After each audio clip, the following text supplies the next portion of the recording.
are live. My name is John Paul Berg, and this is another episode of Social Credit Voices. Today, as you can see, I'm joined with my great friend and co host, Andre Meloche. How are you doing, Andre? I'm fine. I'm fine. Thank you, John Paul. I'm very happy to be here. Well, it's a pleasure to have you one on one now to actually grill you on some questions. I'm waiting. Awesome. So, we'll just get started with because I know you're relatively newer to Douglas Social Credit yourself. So, how did you initially learn about this? Tell us the story. Well, it's quite simple. First of all, I'm a writer, but I'm also retired. I have a lot of time, and since I would say 4 years, I discovered E. Michael Jones. He wrote an article in Culture World, what that was translated, and I said, "Who is this Doctor Jones?" So I started to read him. I bought many of his books, and last year he was going to Rougemont at the Pilgrim of St. Michael. Imagine, I'm French Canadian from Quebec. I don't know the Pilgrims of St. Michael, who were extremely popular in the 50s, 1950s, 1960s. So I contacted Helen Camara. We started to discuss. She said, "Well, you can come and you can meet Michael Jones." I have no idea about social credit. For me, social credit, le crédit social in French, I was referring to Réal Cahouette, who was an MP in the parliament, who had 40 members of parliament in 1960, and Camille Sanson with the Ralliement Créditiste in Quebec. But outside of that, after the Quiet Revolution, we never heard of it. The White Beret, we never heard of it. And then when I discovered that, I arrived in Rougemont. I meet Dr. Jones, but I meet also Oliver Adorn, Robert Kling, Jacob Ham, a lot of social creditor, older generation, younger generation. And I've spent a couple of days listening to the teaching study session from Alain Pilote. And I was like overwhelmed by something. I was suspecting, like I say, capitalism and socialism are the two sides of the same coin. I was suspecting this. I wrote many essays about this, but then suddenly I saw a doctrine, the doctrine of Douglas, and he was going right through the middle since 1918. And I started to. We had many conversations. I think you had the same experience with Oliver and many people when you were there in May. And I was so happy to meet people. Even my wife, she said, "You were smiling all the time." I'm not the kind of man who will smile all the time. So, and I was having those great fiery debate and discussion about social credit, and with Oliver, Dr. Oliver Adorn. And then I bought two of his books. I'm reading the second one, Life of Our Own. I read the first one, Social Credit Economic. And I was writing to Oliver and I said, "I want to have an interview with you." So I had two interview with him, one in English, but one in French, with the same question, the same topic. I didn't really know what was social credit, but time is passing. You read, you meet people who explain concepts, and you start to understand that this doctrine is, first of all, non-partisan, and it's about who governs the world, money or men. And I started to understand what was the monopoly of the bank, how the banks are creating money out of thin air, and with the gap, and we always refer to the gap, the difference between the cost of production and the income for consumption. And slowly, I make my way through this doctrine that is quite complex, and that is one of the great, I would say, hypothesis or solution for our actual problem, because I think you agree with me, we have a very, very bad Western civilization, actually. So that's the short story about it. I'm very happy to have discovered this doctrine, and I'm a good promoter, I hope. And that's what I was going to get to. And since discovering it, you like yourself, it's like for me, it answered so many questions. I was like you, all my writings, if you read my last few articles, I was all around this. I realized the right left was a slave dialectic and it's just a mechanism of control. I was realizing socialism and capitalism was another parameterized like false binary, but I didn't know where to go. So I was thinking like deregulated markets, sound currency. I was kind of leaning towards like Austrian economics. And that's just and it was just for lack of a better option. You know what I mean? So when I discovered Douglas Social Credit, it just clicked for me so well that I felt compelled, like I got to help spread this message. I want to do what was done for me for other people. I want to bring this to people and kind of enlighten them in some regard. It's interesting the fact that how do we discover this? I think I like the idea of Michael Jones. When I asked him one day, I said, "Does God have a plan for you?" He said, "Yes, of course He does." And I think that when we're ready to open our eyes to what is obvious, it's there. It's obvious, it's there, and we don't know about it. And suddenly, when we dig a little bit more, we understand it. If I go back in time, 2024, I wanted to run for the People's Party. So I went to meet Maxime Bernier in one meeting, and then after that, I was selected as a candidate. And I was talking about the gold standard. I asked him many questions about the gold standard and cryptocurrency. You know, the fact that since 1972, currencies are competing against each other. They abandoned the gold standard. And he was referring, going back to the gold standard. That was 1 year and a half before I discovered social credit. I was not a fan of the gold standard, but I was telling myself, if you back your economy with something sustainable, which would be process, means of production, it could help, not accumulation of debt. Then I discovered social credit and the concept of scarcity. Suddenly, I told myself, why do we live in scarcity? We have plenty, and we live in scarcity, and we develop anxiety, we develop fear of losing our job, fear of being excluded from society. We saw what happened with the COVID crisis. People lost their job. They were taking the job because they were coerced in taking the job, because they would have lost their job. So imagine you live in a world where the structure of power cannot coerce you into something. And then we can talk about what is the definition of freedom.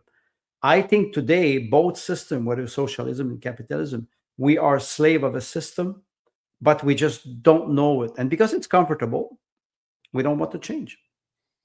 Yeah, and I think it's been normalized. Like so many people can't see the forest for the trees because we've been born into this system. Also, it's relevant to mention how morally relativistic everything is. Like we're in this secular postmodern world now. So like the concept of morality existing outside one's own perception is almost a foreign concept. So it's almost like people are radically blind to the evil all around them, and they're radically blind to the evil that can be within them, which is even more detrimental potentially.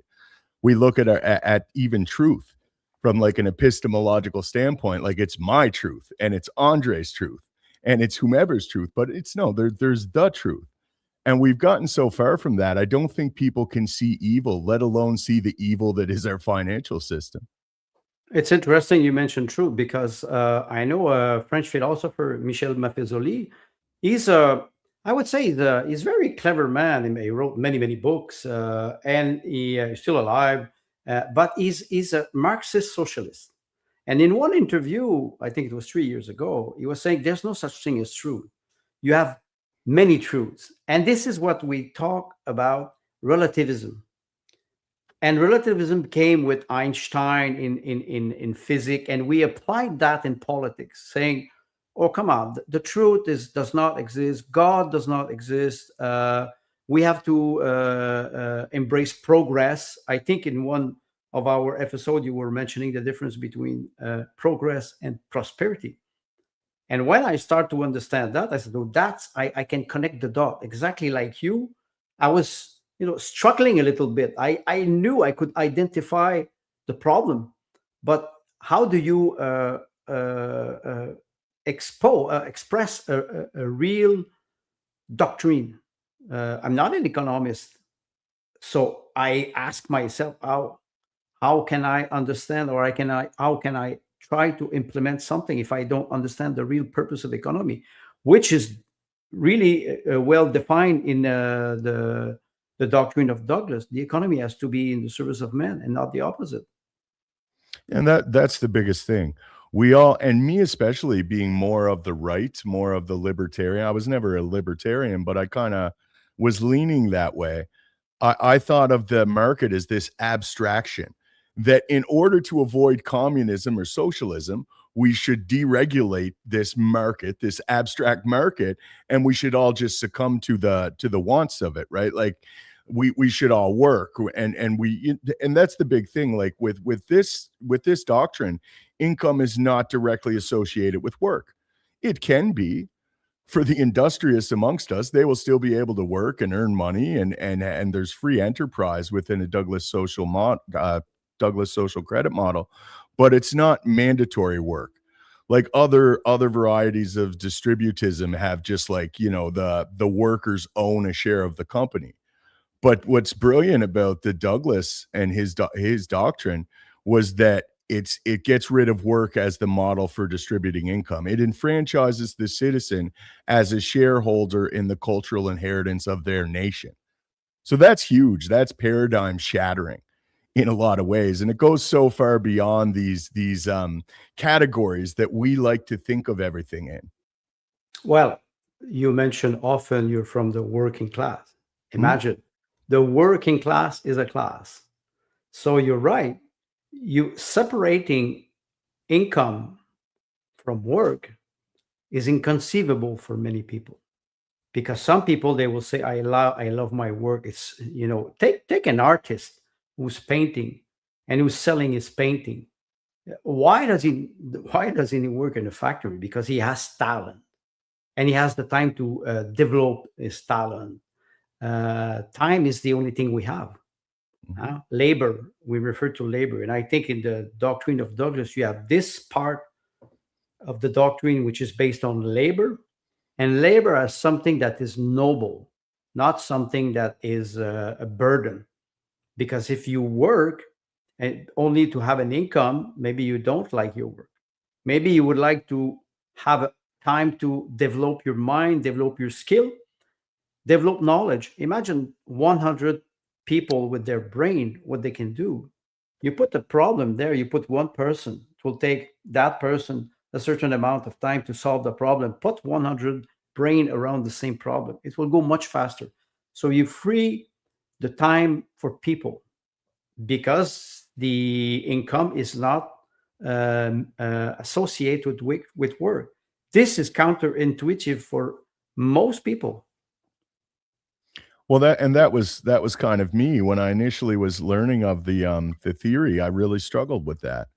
And again, coming from that Milton Friedman school, kind of like a monetarist type of thinking on it all, I thought that was kind of, I really struggled with that part, and I did wrestle with this whole thing for a long time. Prior to now, for me, I was primed.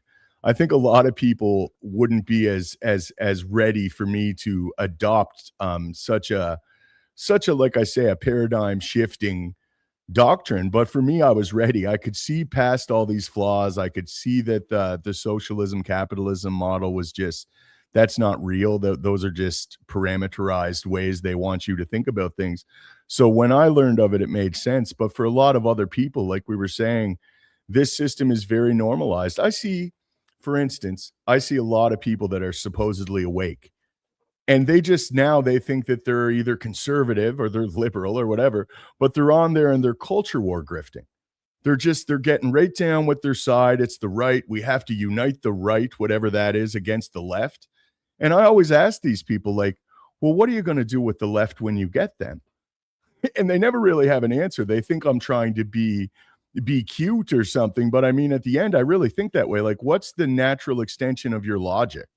Like, how can uniting one half of the population against the other one result in like a reasonable society that we would want to live in and have children in? By you mentioning something that is, I think it is essential too. Uh, the I would say the religious aspect. Mhm. The fact that we live in a secular societies, we have the tendency to push away the religious aspect outside of our public environment for many historical reasons. When you work and you, let's say, you love your work, why do we work? Because we want leisure, because we want to be able to take vacation. Well, let's go back 18th century, the first industrial revolution. Children were working 18 hours per day, 7 days a week. They were dying in very young ages, and suddenly you had the power of the union, the social force of the union, helping people push back the structure of capitalism. And then you had the movement of rebellion or revolution with the Marxist revolution, which, like you said, it's a reaction Mhm. to a population that is oppressed. But do you solve the problem? We look at the history of Soviet Union. The idea in Soviet Union, they were empowering women in 1925.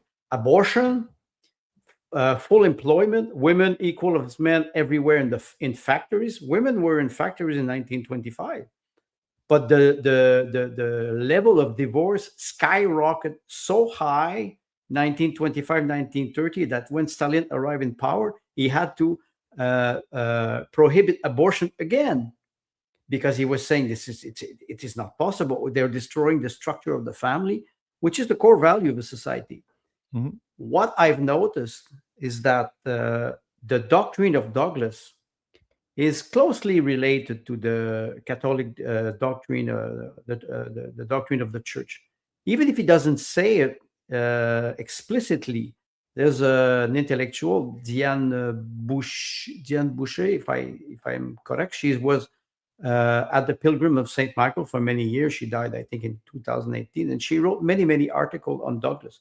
She was an economist, and the funny part is she was telling her husband, who was a social creditor, was going to Rougemont, and she said, "I will go to Rougemont and I will prove you that Douglas is wrong."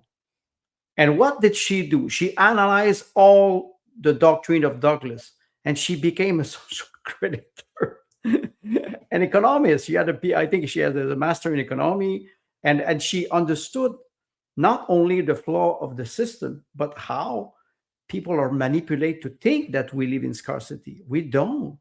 Today, the means of production, the technology are so huge. Sometimes I'm amazed of the ingenuity of man and woman on this planet. But yet, we're still in a system where we create or they create scarcity for the purpose of control. And I think Douglas understood that in 1917. Mhm. That's 108 years ago. It is quite fascinating that it was so suppressed for many years after what happened, especially in Alberta.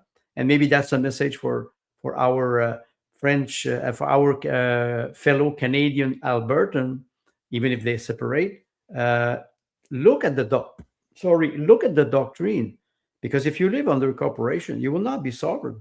You have to control the money creation. You have to control the structure. Douglas was offering those mechanisms. Of course, sometimes they're not that easy to understand. Who understand the concept of dividend? Okay, we will give you money. Yes, but wait, the money will fluctuate according to the level of production. You don't produce nothing, you don't have nothing. You have a good year of production, well, your income will increase. This is quite normal in a capitalist company. If you make profit, well, either you reinvest your profit or you pay dividend to the shareholder, and everybody will benefit. If you lose, if you have loss, well, everybody will pay. If you say that this is socialism, it is not socialism. It is solidarity. Big difference. And I think maybe in Poland, 1979, Solidarność with Lech Walesa. I think he understood that. I think he knew that by leaving Soviet Union, he would embrace capitalism, but it would not solve the problem. It's another master. I think most people, like we were talking, it's so normalized our systems that for me, I thought scarcity was the natural order of things. I thought it's a scarce world. You know what I mean? And in order to get anything, you have to work, and that's on you. And what learning about Douglas Social Credit taught me is that this perpetual state of scarcity we're in is very much being imposed on us relative to a deficiency in the market. It's that simple. We produce goods and services faster than we distribute incomes. It leaves us in this perpetual state of scarcity. And we're trying to fill this gap with debt money. And that's making it even worse. It's creating this positive feedback loop that's just making everything worse. But that's state of scarcity, I started to realize that's the mechanism by which they enslave us. That's how they control everything that we're doing. Like right now, for instance, we're in the process of constructing the walls to our own prison. We're building these data centers. Everyone knows they're bad, but even the guys working on the building, they don't understand how they're kind of enslaved. It's almost like black magic, man. When I look at it all, like we're under some kind of collective spell where we cannot see what's going on. And it's like when you learn Douglas Social Credit, you see beyond that illusion right away. And it's kind of scary initially, to be honest with everyone. It really is. It's disconcerting, I'll say, because now you could see the world for what it is. Well, you mentioned black magic. If I refer to Baron Mitchell from Michael Jones, he's referring to alchemy. Mhm. Is it and Newton and all those ideas? The discovery of Newton, and after that, John Locke, the money supply, the Reformation in Great Britain, all arrive at the same time. Like we are living in a finite world, and we have to, to be conservative. We have to to take care of our planet, of course. Not consume too much water. Our dear friend Klaus Schwab was saying maybe one shower per week would be enough. You arrive at a point and you say, wait a second. Disease were eliminated not by medication, but by hygiene. If you wash yourself, you will have less risk of disinfect and wash yourself. We have this on one side, and you have the psyop of climate change. We will destroy the planet. We are a cancer for the planet. We have to save water, save electricity, and then suddenly, whoops! You see emerge those data centers that are destroying everything around them. And today, Danielle Smith on X, she posted a comment about the data center that will create that will bring $250 million of revenue per year for Alberta. 250 million. Now we're talking in billions and hundreds of billion and trillion. You're a little bit late, Madam Smith. You're a little bit late. She's not even aware that, like you said, we are building our own jail, and then after that try to get out of it. And we're building our own jail, the walls to our own prison, and the politicians are on television, and they want you to be excited about the job creation. It's Exactly. like, without even being able to question, like, well, is this for the betterment of society? I mean, that's just the future. We were talking briefly before that we went live, and I had just recently watched the interview with Kim.com and Tucker Carlson. And they were saying like the control grid is already intact. There's no such thing as a private conversation in the West anymore. Any company that offers a service of encrypted chat, they have a back door for the government, or they go to prison, and you don't get a chance to not comply or comply. It's just a given.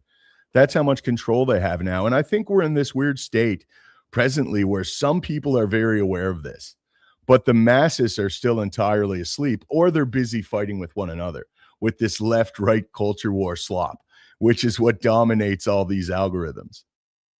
Maybe that's why my political career was so short, because I could not stay in one group that will advocate for that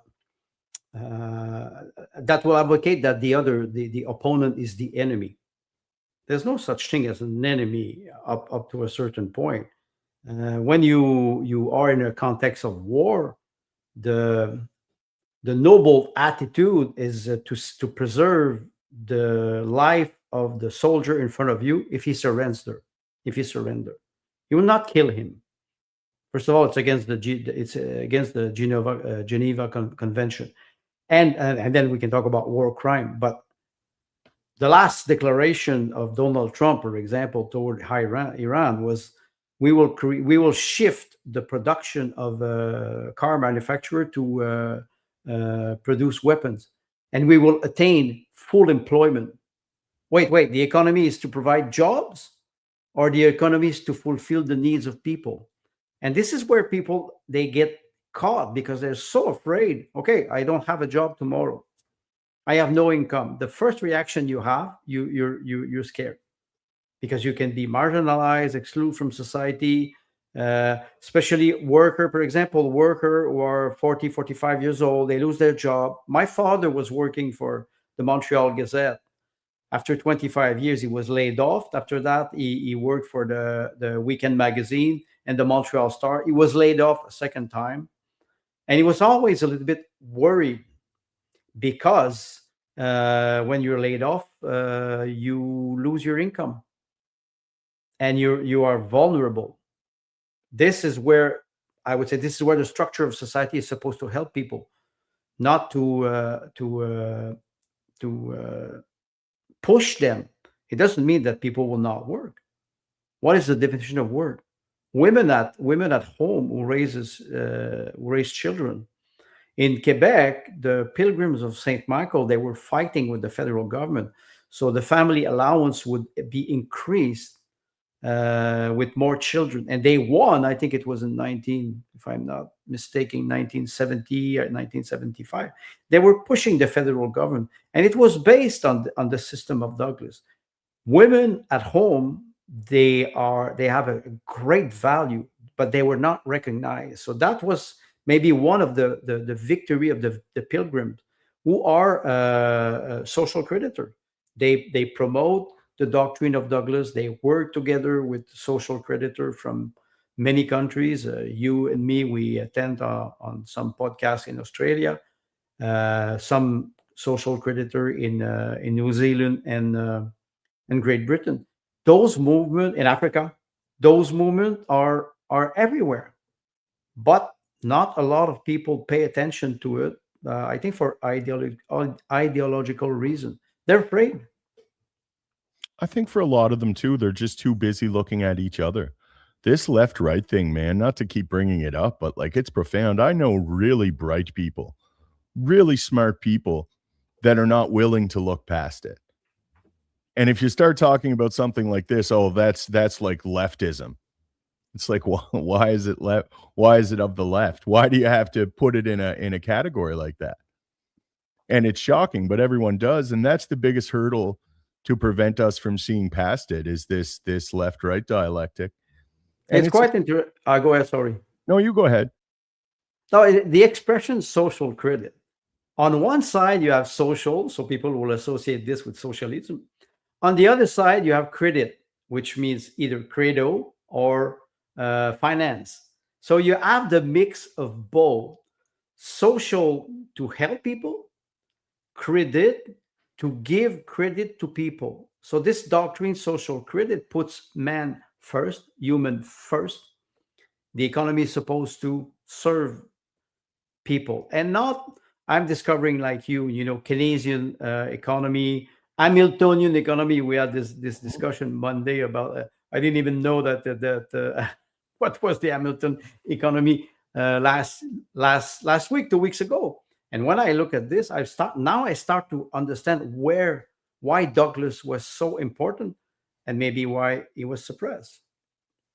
And that's what I think. I think obviously there's no way you as yourself, being from Quebec your entire life, and the Pilgrims of Saint Michael being such a political force in Quebec, that you weren't even vaguely aware of this group. And I think most people are. I really think they go to great lengths to suppress this.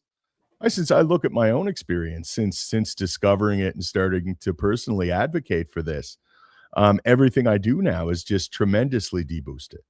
I have a nice following on social media. None of them get to see me anymore because I'm talking about social credit. I think there's a concerted effort to keep this down. So then you have to look at a group like the Pilgrims of St. Michael, who, that's where I learned about this from, and Dr. Oliver Haydorn and yourself. But going and traveling to Rougemont and having that experience, like you mentioned earlier, like God does have a plan. So many secular thinkers don't perceive the world like that, but I do. And I know that Providence brought me to Rougemont. I was meant to go there and I was meant to learn the truth. I was all around it. I was struggling with this. I was really stuck. And here I am in this beautiful place. There's an energy there, Andre. Like you were saying, man, we were having these like phenomenal conversations, the best conversations I maybe ever had in my life. We're doing these study sessions, we're all going out for break, and then that's when, these great conversations are happening. It's starting to resonate with you. And there's something that defies my description for that experience for me. It was transformational. So, I mean, honestly, with what's coming up, people really have a great opportunity. Look, I don't care how skeptical you are about something like this. It's a Catholic lay order, but it's not. It's like Catholicism is not a prerequisite to attend the conference. And I'm mentioning the conference that's coming up September 23rd to 28th. It's a week-long annual meeting for the pilgrims, but we're actually debuting a documentary film directed by Jason Dahl, and this is called Spending Money. So I mean, if people are in the area, if they can get there, there's accommodations that could be provided. Um, I'd like to actually bring up the Michael Journal presently. So this is it here. Let me see if I could zoom in a little bit on this. So yes, this is the event here. It's the 23rd to the 28th. So I mean, again, like I say, if people come at this, even if they come at it to wrestle with it and disprove it, like the story you were telling about the economist that did, I mean, I think this thing stands on its own merit. I wrestled with it. I'm not a naive individual. Like to just come to something and think, oh, well, this is it. This feels right. It's like, no, there's logic there. And when you learn about the deficiency, when you learn about the gap, that's the ticket. That's what allows you to see all the flaws. And you start to realize that virtually every one of our societal problems can be traced back to this gap or this deficiency in purchasing power. It's how they keep control of us, essentially. Exactly. The monopoly on life, because we were referring to what is freedom. Am I free to do something according to a moral code? Today, the moral code have disappeared. We were talking about relativism earlier. It's my law or my will against the will of others. And I think it's Michael Jones who referred to what is the truth today. The truth is the will of the powerful. And if you're not powerful, you cannot express yourself. You say yourself that you are suppressed. They don't want this message to go out because, first of all, we try to be rational, not emotional. We can be enthusiastic about it. It's very fascinating to learn all those mechanisms of economy. But first of all, for me, it helped me understand John Locke, Maynard Keynes. Another one that I like a lot is Joseph Schumpeter with the creative destruction. Creative destruction, war, or an innovation will always supersede a previous industrial process. Oh, but what do you do with the millions of people who are laid off? Oh, we never talk about them. We just, they don't exist. Innovation, the progress is, like a bulldozer. We just push ahead up front all the time and we forget about people. Okay, there's no moral code in this. So there's no moral code. Tomorrow I can have a startup, make something, an app on social media, and they will, a big group like the GAFAM will arrive. They will buy me for $25 million, maybe $100 million. I will be a multimillionaire. I can retire. But if I have a small company, I will lay off everybody. It's that there's no moral code. today in our society. And that's why I was saying that the doctrine of Douglas is very, very close to the doctrine of the Catholic Church. Not because he was always advocating for Catholicism, he was advocating for natural law. He was an engineer. So for him, he was looking at the problem with an engineer mind. What does an engineer do? Let's say he designed the plane. You don't want the plane to fall. So you have to go into the detail. And he was finding those flaws in the system, not only one, many of them, creating money out of nothing, but the cost of production versus the income to consume the goods that you produce. We can take just one example. Henry Ford, when he realized that his worker could never buy the T model, he lowered the price 90%. That's kind of a way of distributing the income, saying, wait, my worker cannot buy the car that they produce. Today in China, they produce iPhone. The iPhone costs what? $1,500. No worker in China can buy an iPhone. Too expensive. But yet they have their hand on an iPhone, but it's not their iPhone. The system creates scarcity and creates winner and losers. Instead of having, it's Juan Castro, who is a social creditor that I met in Rougemont. He was there in May. I think you met him. He's from Mexico. And he was saying, can we replace competition with collaboration? So when you remove the competition, you have collaboration. You both win, not in a socialist way, because the socialist way has this tendency of saying, let's deprive everybody from private property so everybody will be equal. That has nothing to do with the doctrine of Douglas. It's the total opposite. Douglas was advocating for private property, profit, banking system, natural law, family structure, and restoring authority. That's what we don't have today. So I think up to a certain point, people should at least consider learning a little bit more about them. If reading a book is too complicated, we always advocate every week for those small cartoons. There are 42 cartoons. I watched them all. Yes, I read the book of Oliver Adorn, but I can guarantee you those small cartoons helped me a lot. Even if I'm an intellectual, I enjoy them. They're well done, and you understand very well all those concepts that are explained in the book of Oliver Adorn, but also in the doctrine of Douglas. So yeah, if anyone watching wants to look for themselves and explore this topic a little more thoroughly, they can go to YouTube and you just do a search for Douglas Social Credit. The first thing that will come up are these animated videos that Andre was referencing, and they're an excellent resource. Me as well. That was my first introduction to it, and it's simple. It explains it to you. Personally, I went over them a few times. I went through the 42 multiple times just to get a bit of a better hang on it. But you can very easily understand this. Some people will endeavor to understand it more, but I mean, I think everyone can grasp this. It's not super complicated. And once you see it and you can acknowledge the gap, it's like everything else starts to click into place. But to what some of the topics you were bringing up there, it's like we presently worship money. Money is put on a pedestal in our society, and it's expected to. You look at, for instance, the most important role we have as parents. We will outsource that to daycare services or babysitters so we can go slave for the dollar.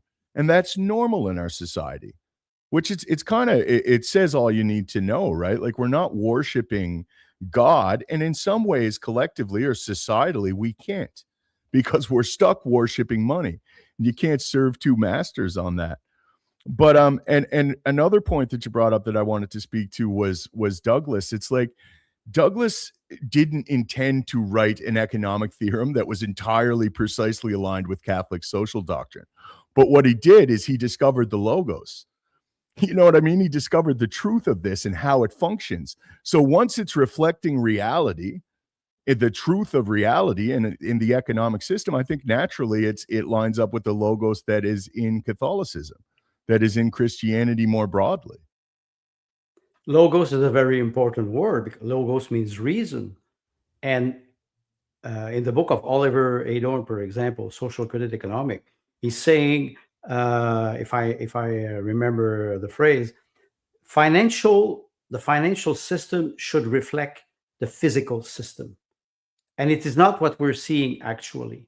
The financial system controls the physical system, which means, let's say you built a bridge, you have all the material, you have all the labor, you have the machinery, and you have the will for people, but you don't have money.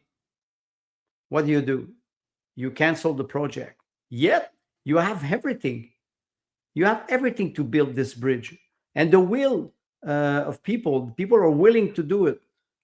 I can refer to Soviet Union. When Soviet Union collapsed, people were going to factory because they were working for the government for 35 years in their life, for the regime, through factories. They were going for 6 months without being paid. They didn't have money. And my wife, she's Russian, Soviet Union. I asked, how did they survive? She said, you don't understand the resilience of Russian people. They were helping each other. Barter was also part of this. They were exchanging good. Of course, you had the counterpart of this was a very huge black market and a mafia organization society. But they were going to work without being paid. This is It shows that the coupling the money with work is a nonsense. It's a nonsense. And Douglas, when he discovered that, he started to explain that. But how do we provide income? Okay, we provide income because we produce goods and services. If those goods and services are for the population, they should be able to consume those goods and services. Else, you will rely on false strategy like printing money, export, import, commercial bad commercial balance. You produce more and you export because you want to provide income to your people, but you don't keep the goods for yourself, so you impoverish yourself. Douglas described all those process very, very precisely, but they're not that difficult to understand. Mm-hmm. And that's the biggest problem with the suppression regarding this. Listen, guys, there's a reason why this system was so big. Not just in Canada, it was huge in Australia, the League of Rights, New Zealand, in Great Britain. There was a large movement. Like millions of people all around the world in various Commonwealth countries, they didn't just come to this as some kind of fluke. They came to it because it has merit. That's the one thing that indicates is that it does have merit. And I think if people learned about it again, I think it would be even bigger, because the reason it was popular then too, it was kind of a response to automation. You know what I mean? That was the thing, like, well, there's going to be so much more efficiency in our manufacturing processes. Why should that only go up? Why shouldn't that go down? And then, like you say, I think socialism was a major reaction to that. And then the counter reaction to that reaction would have been the fascism that we've seen, right? So it just goes to show how malleable or susceptible to these broader trends we are. But I kind of lost where I was going with that. But with Douglas Social Credit, it's like I say, it goes beyond all of that. And if people could just give it a chance, I think they would be like you or I. Like, we weren't desperate looking for some kind of a cause, but you discover this and you can't help but acknowledge the truth there. And like I said, for me personally, that's my whole thing. I call myself Semper Veritas, which in Latin means always truth. That's what I came here for. I didn't come here to culture war grift on social media. That sincerely bores me. Mind you, I did some of it when I didn't know any better. I really did. And I was good at it too, I'll say. But in all seriousness, I started to realize, like, wow, we're just really kept in this dialectic against one another.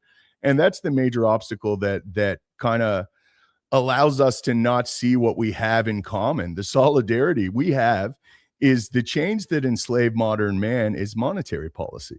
And we all share those chains in common. The right, the left, it doesn't matter. That's what's subjugating us presently. The critic toward the doctrine of Douglas, I think they are always focusing on the expression But there's also another expression for social credit. It's what they call economic democracy.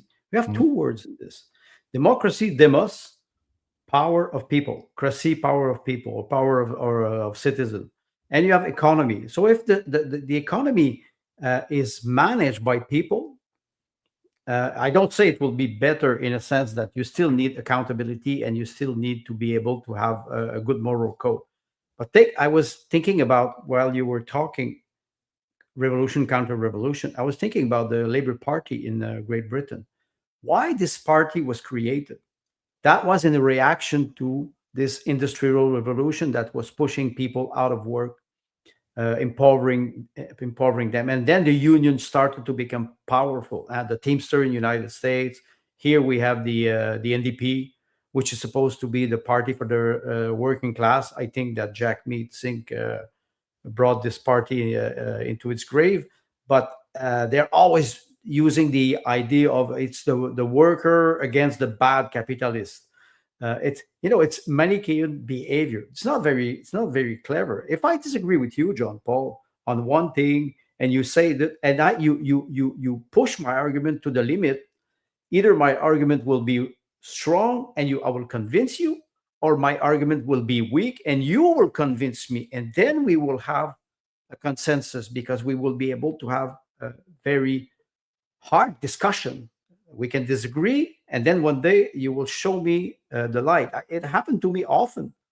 When I discovered the doctrine of Douglas, I was not struggling necessarily because, like I said, I'm not an economist, but I was curious about how we are accumulating this huge debt. And I followed this since many years. In 2019, just before COVID, and when COVID arrived, I said they brought COVID because they wanted to hide the bankruptcy of the system. So we're still in this era, 6 years. And again, it's like, you have cancer, you go for chemotherapy, you go back in 6 months, your doctor tells you, well, it was gone, but it came back. You have to do chemo again. It's like that. This system is as cancer. It's terminal cancer. And if people don't want to see it, one day we will end up what? 1929, 2029, Great Depression. I don't want this. I don't want this for my children or me. I have a granddaughter. I don't want this for my granddaughter. Yes, we've come full circle. We're very much in a similar position that we were 100 years ago. And it's funny too, the powers that be seem to be reducing us to communists and fascists again as well. You know what I Yes. mean? You're seeing that left-right dialectic be pushed to its absolute limit, and that's what they want. I think that's how they foment domestic chaos. That's how they kind of perpetuate the whole thing. And the other thing that makes me really afraid is the fact that they're trying to push us into world war. It was the world wars that ultimately reset the economy. Now, World War One and World War Two being one big conflict. A lot of historians will say there was an armistice. The Treaty of Versailles was an Mm-mm, armistice. mm-mm, It was, you mm-mm. know what I mean, because the two wars are that connected. If it wasn't for that treaty, I don't think the conditions in the Weimar Republic would have created a Nazi Germany. And you got to think too, like there was the Sparta Party in the Weimar Republic were the communists. They were the socialists in Germany, and they were very popular. So again, it goes back to that reaction or counter reactionary aspect that we're seeing with this. But yeah, it seems like we've come full circle and we're back here again 100 years later, and we don't want to make the same mistakes that we made that time. Yes, and it's interesting. You're referring to the armistice 1918. 1918, 1933, before Hitler was elected as a chancellor. The economy of Germany was completely destroyed. People were despair. The unemployment rate was 35 to 40%. People were starving. And what happened is that in the Western world, 1918, the end of the war, brought the 20s, 1920s, and everybody was, like floating. War is over. You had millions, tens of millions of dead, but we forgot. We want to forget. You want to forget because it's too painful. But they did not fix the problem. They did not fix the problem because, like you mentioned, the Weimar Republic was a reaction, a very violent reaction to the system that was never fixed. what surprises me is that Douglas was a British engineer. The way he perceived the danger of what happened between 1918 and 1939, this is where he conceived his doctrine. So he was very aware of the risk Mhm. toward a second conflict that would be much more bloody. And it seems that if we fast forward today, the system is at the same place. It's even more dangerous, with the technology we have today. And the doctrine of Douglas, it's even more suppressed because they will always bring another system. Any economist, like I said, I'm not an economist, and I would like a debate with a real economist who would explain to me why in Canada we have $1.4 trillion of accumulated debt. Explain to me why this is something that works. I'm asking, honestly, I'm asking an economist to come and explain to me why this works. And I'm waiting. I'm very Uh, eager to have a very. I want somebody to convince me that I'm wrong. mhm. Sure. And that's reasonable. That's a Yes, reasonable position to have. Look, I think this is right. Convince me and show me how it's wrong. That's a yes. very reasonable position. I Now think I'm quoting you. now I've been following Richard Werner. Richard Werner is a central banker. He actually developed or conceptualized the strategy of quantitative easing, Yes, liquidating bonds and stuff and having that as an injection of liquidity into the economy. But he speaks a lot about this, but he never mentions Douglas. He talks, if you look, there's a post pinned to his X right now, and he's talking about how most of the problems in banking is equilibrium. And he's talking about a logocentric view, which is more mathematical, predicated on models, versus this empirical data. So once he's saying that, I'm like, you're saying what Douglas said. Like, we want this to reflect reality, not these, created conditions. And he's all around it. And I always post on him. It's like he's saying now he did an interview with Michael Knowles, and the topic was Hamiltonian economics, which we're all learning about now, or Keynesianism. And it's like that's just a false binary. You're just again, you're putting it between 2 points, and then you're trying to parameterize the conversation. It's like, what about Douglas? I would just love him, and I'm gonna keep hounding him. He's either gonna block me or answer me because I keep on his posts. I just want to know, like, what is your position as like a world renowned central banker and economist regarding the doctrine of Douglas? I'd love to hear him express some thoughts on it. you mentioned something important. They rely on models. Mhm. My first essay, the title was sharing knowledge. And in one chapter, I was talking about people use modelization and they mix model with reality. And if he doesn't answer you, it's most probably because he's basing his arguments on his experience as a central banker instead of empirical data. Go in the data. I give just one example.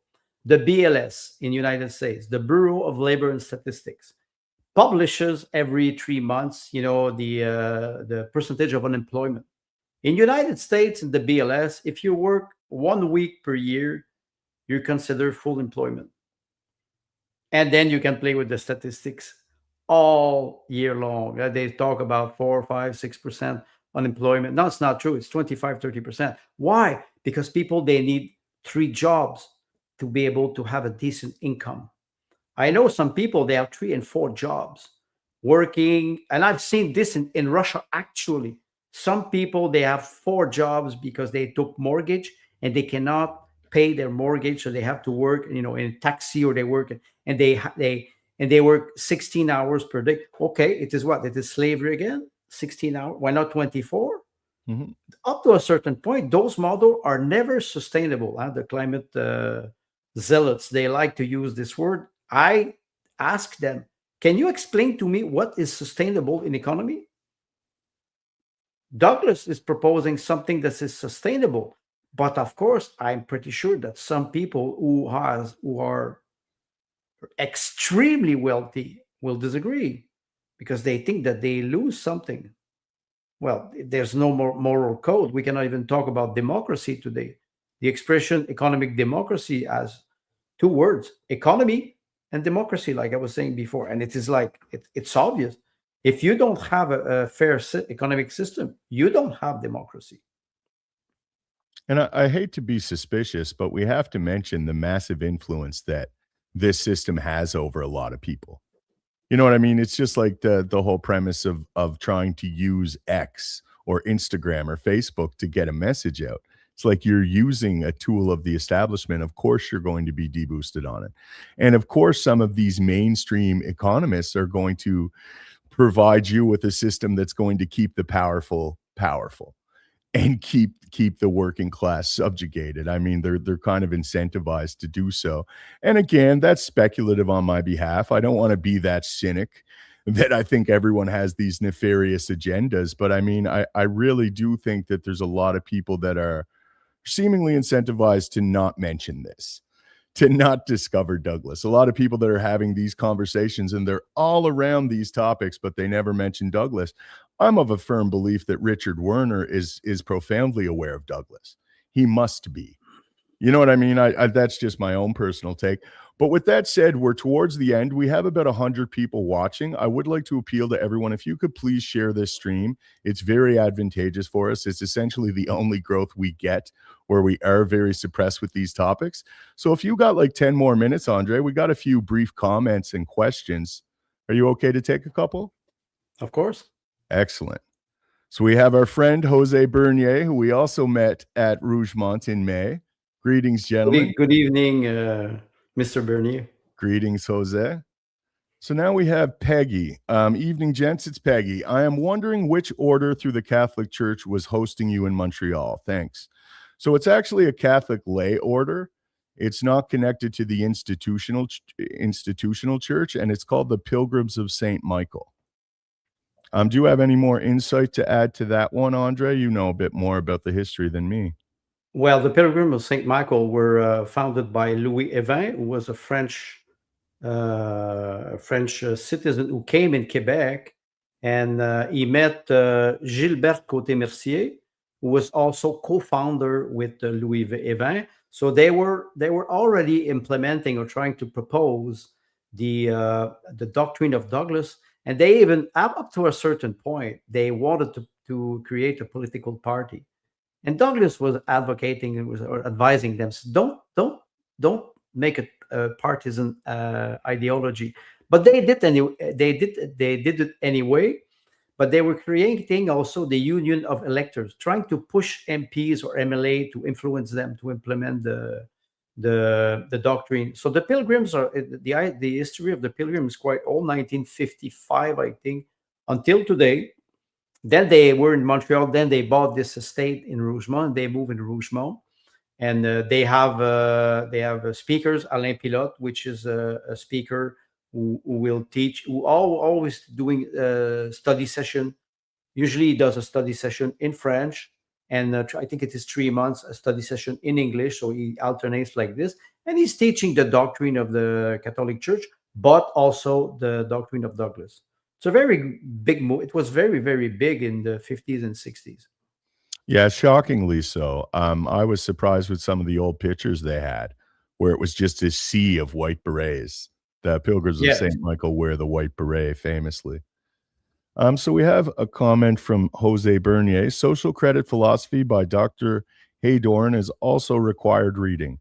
It is the idea, cosmovision, that permeates social credit economics. So yeah, I mean, you've read this. This is Dr. Oliver's big book. Well, that's Economics. social credit economic, but this is another one, social credit philosophy, and it is more based on a global vision of economy.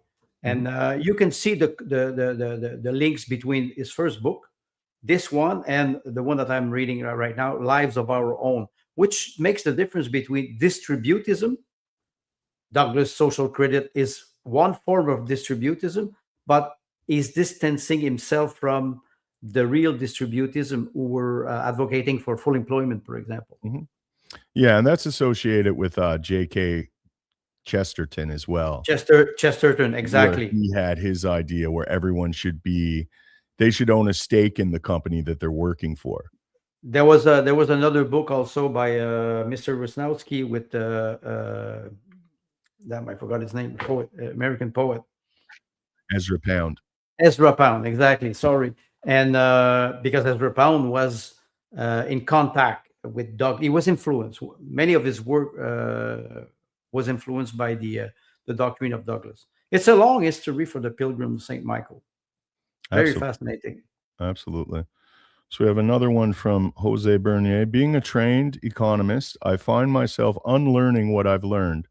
Economics is a branch or moral philosophy, and C.H. Douglas is the only system that will bring economics back to it. I think that's brilliantly stated. I agree with that entirely. Well, he's right. He's totally right. He has to be deprogrammed Mhm. to be able to reprogram new ideas. Because, like you said, we think, for example, the gold standard, or we have to work to earn a living, or we live in a scarce world. Those are things that are not true. That's right. That's right. And that conception being held by everyone is one of the biggest reasons why we're kept in this perpetual state of scarcity and we can't see past it. So it's time to challenge all these preconceptions. And Douglas Social Credit will do it, and it will win, like I said.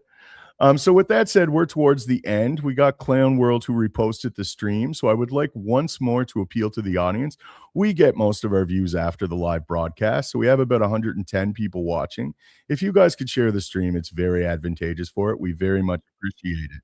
So Andre, myself, and Dr. Oliver Haydorn, who wrote all the great books we were discussing, we do a podcast every Monday at 7 p.m. called The Way Forward. And I do this every Wednesday at 7 p.m. Eastern. And this is interviewing different figures from the social credit movement. This show is called Social Credit Voices. So with that said, Andre and I shall see you guys Monday. And actually, before I go, I do want to bring up that event once more. This is September 23rd to September 28th. This is the screening of the new documentary, Spending Money, by Jason Dahl, written by William Waite and produced by Oliver Haydorn. And there's a study session. There's going to be a lot of presentations. Myself and Andre both will be giving a presentation.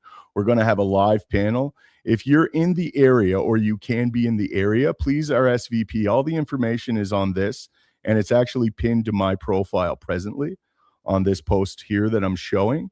So with that said, we'll see you guys on Monday. Cheers. Thank you. Bye. Thank you, Andre, for coming on. It's a pleasure.